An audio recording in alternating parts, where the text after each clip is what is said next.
사샤의 오디오북.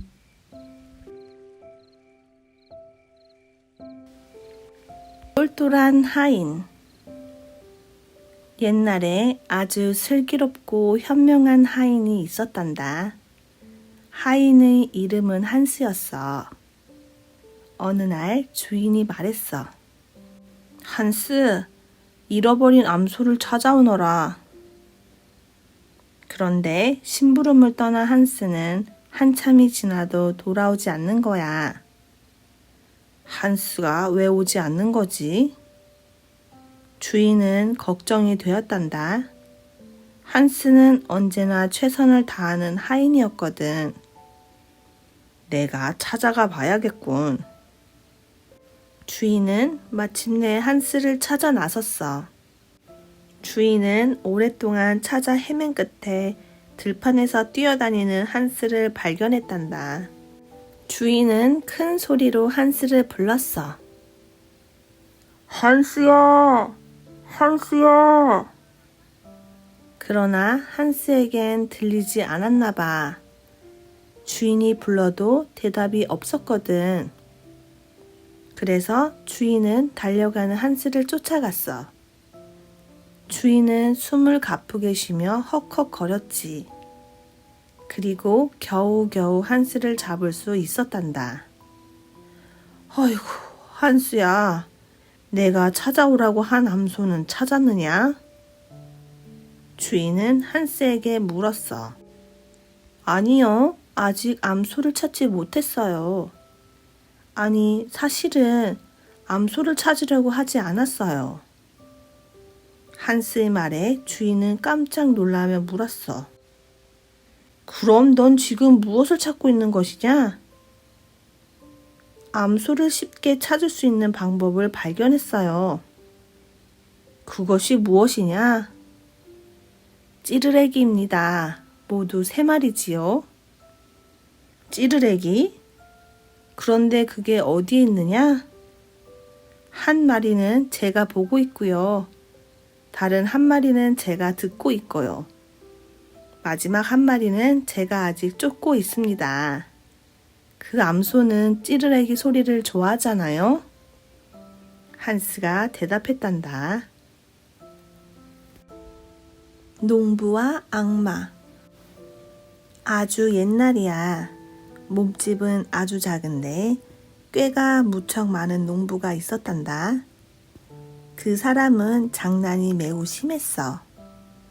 마을 사람들 사이에서는 그 사람에 대한 이야기가 많았단다. 그 중에서도 악마를 골려준 이야기가 있는데 들려줄까? 어느 날이야. 농부가 밭에서 일하고 있었단다.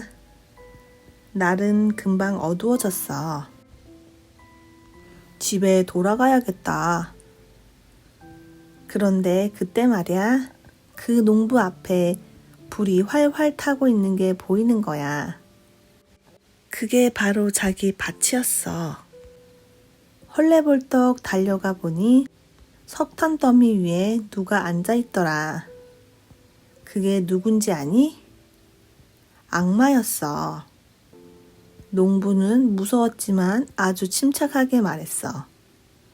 하하, 보물 위에 앉아있군요. 그러자 악마가 대답했지. 그래, 네가 세상에서 본 적이 없을 정도로 많은 보물이지. 그럼 그게 다 내 것이지? 내 땅에선 아니까. 그래, 앞으로 2년 동안 네 밭에서 수확되는 것의 절반을 내게 줘. 그러면 다 네 것이 될 수 있어. 난 땅에서 나는 것을 가지고 싶을 뿐이야. 농부는 고개를 끄덕였어. 하지만 더 좋은 꾀가 생각났단다. 난 다투기 싫소. 땅 위에 난 것은 당신이 전부 가지고 땅 속에 있는 건 모두 내가 가지기로 하지요. 악마는 농부의 말이 마음에 들었어. 그래, 그렇게 하자. 꽤 많은 농부는 옳거니 하면서 무릎을 쳤단다. 농부는 그 해에 밭에다 물을 심었어. 가을이 되자 악마가 왔지. 그러나 밭에는 누렇게 시든 무 잎사귀만 가득했어. 농부는 물을 들고 만족해하고 있었고, 이번에는 네가 운이 좋았어. 다음번에는 네가 땅 위에 있는 것을 가져. 내가 땅 밑에 있는 것을 가질 테니까. 농부는 고개를 끄덕였어. 봄에 농부는 무 대신 밀을 심었단다. 가을에 곡식이 여물자 농부는 밭에 나가서 땅에 난 것을 싹싹 베었어. 악마가 왔을 때는 그루터기밖에 없었지. 악마는 화가 머리끝까지 났지만 어쩔 수 없었단다. 악마는 절벽 틈새로 들어가 숨어버리고 말았어. 꽤 많은 농부는 자기 보물들을 가지고 갔단다. 사자를 잡아온 말. 어느 농장에 늙은 말이 있었단다. 그 말은 농부를 도와 그동안 많은 일들을 했지. 그런데 어느 날 농부가 말에게 말했단다. 넌 이제 나이가 들어 일을 할 수가 없다. 말은 깜짝 놀랐어. 농부는 계속해서 말했단다. 그래서 나에게는 네가 쓸모가 없어.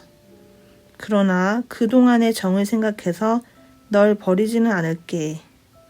다만 네가 아직 튼튼하다는 것을 보여주면 너를 돌봐줄 거야. 네가 이 마곡간을 나가 사자 한 마리를 데리고 올 수 있다는 것을 나에게 보여준다면 말이야. 말은 더러 겁이 났단다.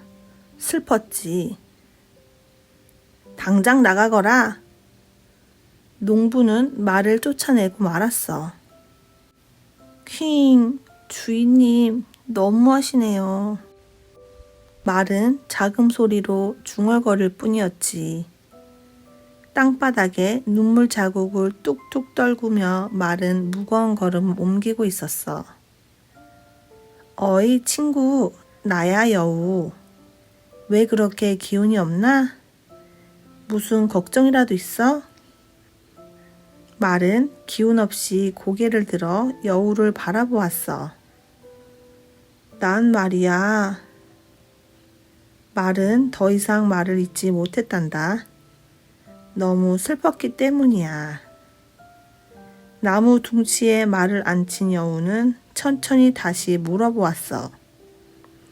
마음을 가다듬고 찬찬히 말을 해봐. 여우는 말에게 조심스럽게 말을 건넸단다. 난 아주 열심히 일했어. 그런데 내 주인은 내가 열심히 일한 걸 다 잊어버렸어. 내가 늙고 힘이 없어지자 나를 쫓아낸 거야. 난 아직까지 일할 수 있다고. 말은 그동안의 일을 여우에게 이야기해 주었어. 여우는 화가 났지. 정말 그랬단 말이야? 나쁜 주인이군. 또 나에게 말하더군. 사자를 데리고 올 수 있는 힘이 아직 남아있다면 나를 보살펴 주겠다고. 하지만 주인은 내가 그렇게 못한다는 것을 알고 있는 거야. 여우는 곰곰이 생각을 했어. 그리고 한참 후 좋은 생각이 난 듯이 말했어. 걱정 마, 내가 도와줄게. 자, 내가 시키는 대로 해. 넌 이 땅바닥에 죽은 듯이 누워있어. 말은 고개를 갸웃거리며 여우가 시키는 대로 땅바닥에 누웠단다. 그리고 여우는 말 곁을 떠났어. 여우가 서둘러 사자굴에 들어갔단다. 사자님, 사자님, 저기에 죽은 말이 있어요. 얼른 나와서 식사하세요. 여우의 말에 사자의 귀가 번쩍했단다. 어슬렁 어슬렁. 사자가 동굴 밖으로 나왔어. 여우를 따라가 보니 정말로 땅바닥에 말이 누워있는 거야. 그놈 참 맛있겠군. 사자는 침을 삼키며 말 옆으로 다가갔지. 사자님, 사자님, 이곳에서 그냥 먹기에는 불편하시죠? 자, 꼬리를 묶어드릴 테니 다른 곳에 가서 드세요. 여우의 말에 사자는 고개를 끄덕였단다. 그래, 네 말이 옳은 것 같구나. 여우는 말의 꼬리와 사자의 꼬리를 묶어주었어. 자, 얼른 일어나 끌고 가. 그러자 누워있던 말은 벌떡 일어나 사자를 끌고 달려가는 거야. 쉴 틈 없이 달려갔지. 당황한 사자는 고함을 지르는 것밖에 아무 일도 할 수 없었단다. 말은 재빨리 달려 집에 도착했어. 돌아온 말을 본 농부는 깜짝 놀랐지. 말아, 수고했다. 넌 앞으로 이곳에서 편하게 지내거라. 농부는 말에게 했던 것을 후회했던 거야. 그 후 말은 편하게 생활할 수 있었단다. 다 떨어진 신발. 옛날에 어느 나라에 12명의 공주를 둔 왕이 있었단다. 왕은 공주들이 잠을 들면 문을 잠갔어. 공주들이 너무 아름다웠거든. 분명 문을 잠갔는데 공주들 신발이 달아있네. 왕은 그 이유가 무척 궁금했어. 왕은 명령했지. 여봐라, 공주가 밤에 무엇을 하는지 알아내는 사람에게는 공주 한 사람과 결혼을 하게 할 것이다. 또 내 뒤를 이어 왕이 될 것이다. 그러나 알아내지 못하면 죽음을 면치 못한다.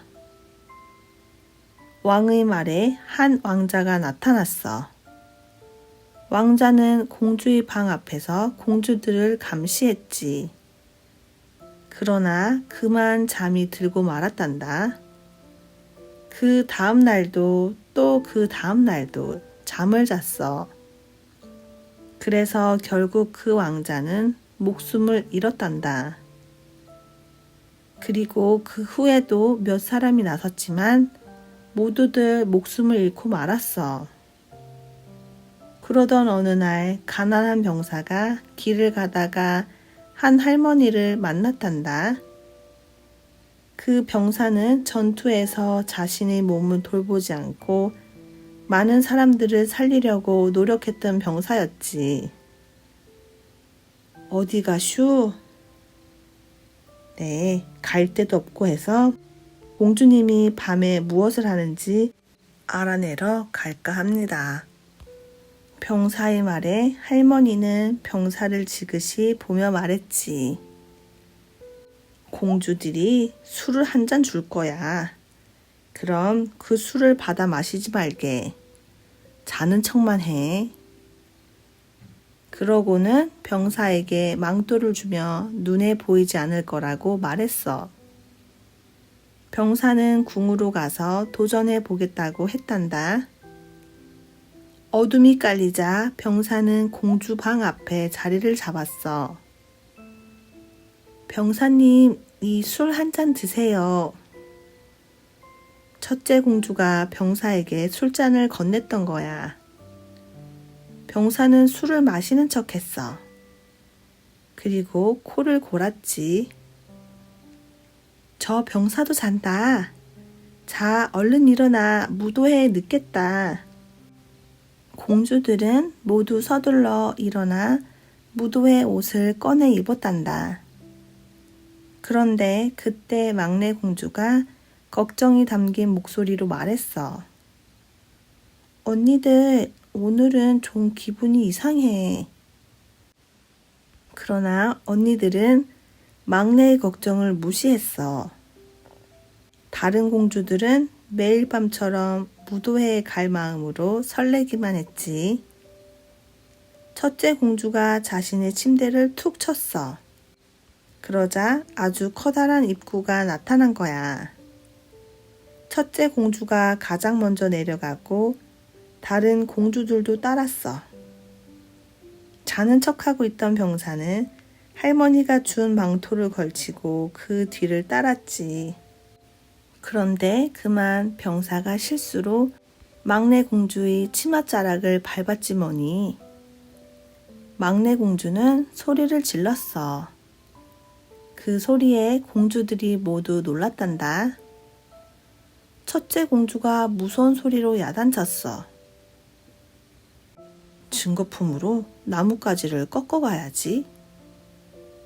병사가 나뭇가지를 꺾자 계속 걱정하며 가던 막내 공주는 또 소리를 지르고 말았단다. 이상한 소리가 났단 말이야. 첫째 공주가 이번에는 부드럽게 말했단다.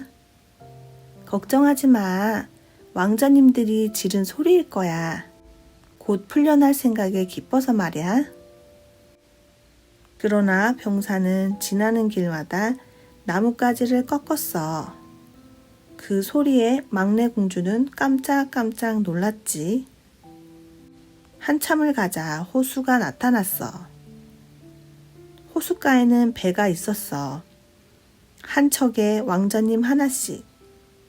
모두 12척의 배가 있었지. 왕자들은 공주를 자신의 배에 한 사람씩 태웠단다. 병사는 막내 공주가 타는 배에 올랐어. 이상하네. 오늘은 배가 다른 달과 달라. 무거운걸. 막내 공주가 탄 배의 왕자님이 말을 했단다. 노를 저어 한참 가자 성이 나타났단다. 아주 멋진 성이었어.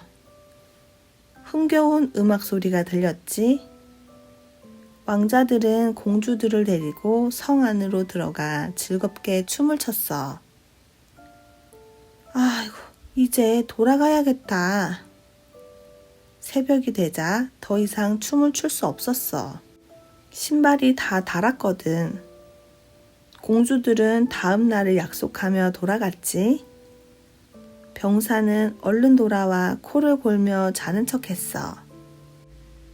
공주들은 휴 한숨을 쉬며 잠자리에 들었단다. 다음 날도 또 그 다음 날도 병사는 공주를 쫓아갔는데 똑같은 일이 일어났단다.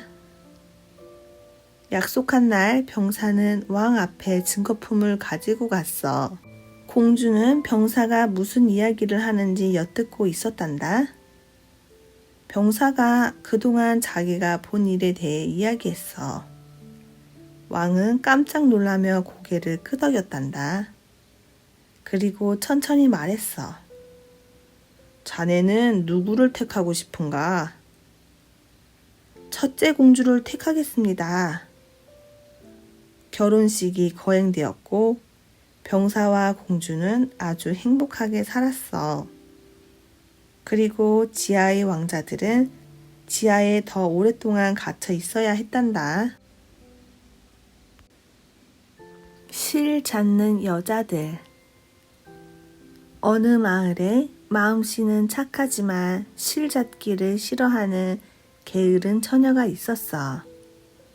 그 처녀의 어머니는 걱정이었지. 처녀를 달래보기도 하고 마구 야단을 치기도 했지만 소용이 없었어. 아이 참 어머니, 왜 자꾸 저를 괴롭히시는 거예요? 그냥 절 좀 내버려 두세요. 예? 어머니는 너무 화가 나 처녀를 때리기 시작했어. 아이고, 엄마 말 좀 들어라, 어? 처녀는 아프기도 하고 또 억울하기도 해서 울기 시작했단다. 마침 그때 왕비가 마차를 타고 그 마을을 지나다가 딸을 때리는 어머니를 보고 이유를 물었어. 어머니는 차마 딸이 게을러서 때렸다는 말을 못하고 거짓말을 하고 말았어. 제 딸은 하루 종일 실만 잡고 있습니다. 하지만 저희 집은 너무 가난해서 이 애가 실 잡는 데 쓸 아마를 대줄 수가 없어요. 그래서 때렸습니다. 그러자 왕비가 말했어. 난 세상에서 실 저을 때 나는 물레소리를 가장 좋아한단다.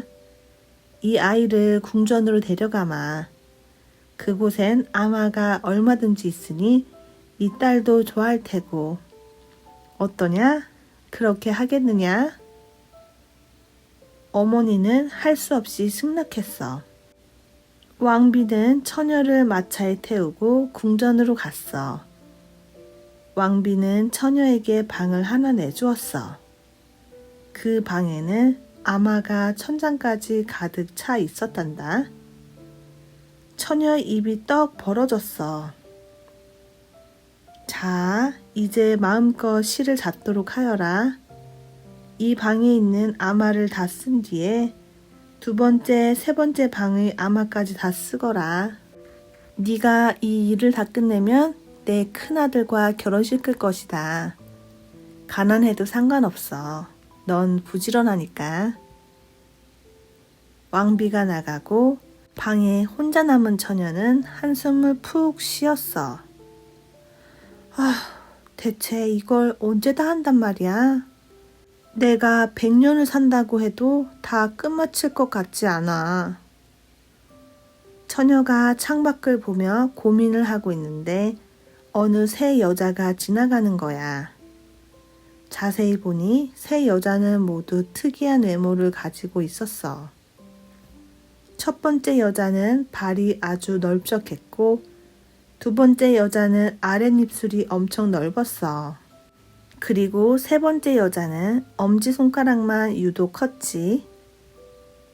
처녀가 그 세 여자에게 사정을 이야기하자 여자들이 선뜻 도와주겠다고 하며 조건을 붙였지. 무슨 일이 있어도 아가씨 결혼식에 우리를 초대해 주어야 해요. 부끄럽게 생각하지 말고 우리를 사촌이라 불러주세요. 처녀는 그 조건을 승낙하고 세 여자를 방으로 들여보냈어. 그러자 여자들은 척척 자리를 잡고 실을 잡기 시작했는데 그 속도가 얼마나 빨랐는지 말도 못해. 첫 번째 여자가 물레의 발판을 밟아 실을 뽑으면 두 번째 여자는 입술로 그 실을 촉촉히 만들고 세 번째 여자가 실을 꼬았어. 눈 깜짝할 사이에 훌륭한 솜씨로 꼬아진 실타래가 완성되었단다. 그리고 금세 새 방에 있던 아마를 모두 실로 바꾸었단다. 세 여자들은 이제 그 방을 떠나면서 한마디 말을 남겼어. 아가씨, 우리하고 한 약속 잊지 마십시오. 다 아가씨를 위한 일이라오. 왕비는 그 엄청난 실타래를 보고 입을 다물지 못했어. 아니, 이 산더미 같던 아마를 언제 다 썼느냐. 이렇게 빨리 했는데도 실의 질은 어느 것보다도 좋구나. 넌 내 며느리가 될 자격이 충분히 있어. 어서 결혼을 서두르자꾸나. 그때 처녀가 앞으로 나서며 말했어. 마마, 제게는 사촌 언니가 3분 계십니다. 그분들을 초대하고 싶습니다. 왕비는 흔쾌히 승낙했단다. 그리고 드디어 결혼식 날이 되었어. 약속대로 세 여자가 참석했지. 그런데 신랑은 세 여자의 외모를 보고 너무 놀라서 여자들에게 물어보았어. 아니, 당신들의 외모는 왜 그렇게 된 거요? 그러자 여자들이 차례로 대답했어. 제 발은 물레의 발판을 하도 밟아서 이렇게 됐지요. 제 입술은 하도 많이 실을 핥아서 이렇게 됐습니다. 제 손가락은 실을 계속 꽂아 보니 이렇게 됐습니다. 세 여자의 말을 들은 왕자는 너무나 놀랐어. 아니, 실을 잡다가 저렇게 흉측해지다니. 그리고 아내에게 가서 말했단다. 다시는 물레를 돌리지 마시오. 그래서 처녀는 다시는 씨를 찾지 않아도 되었단다.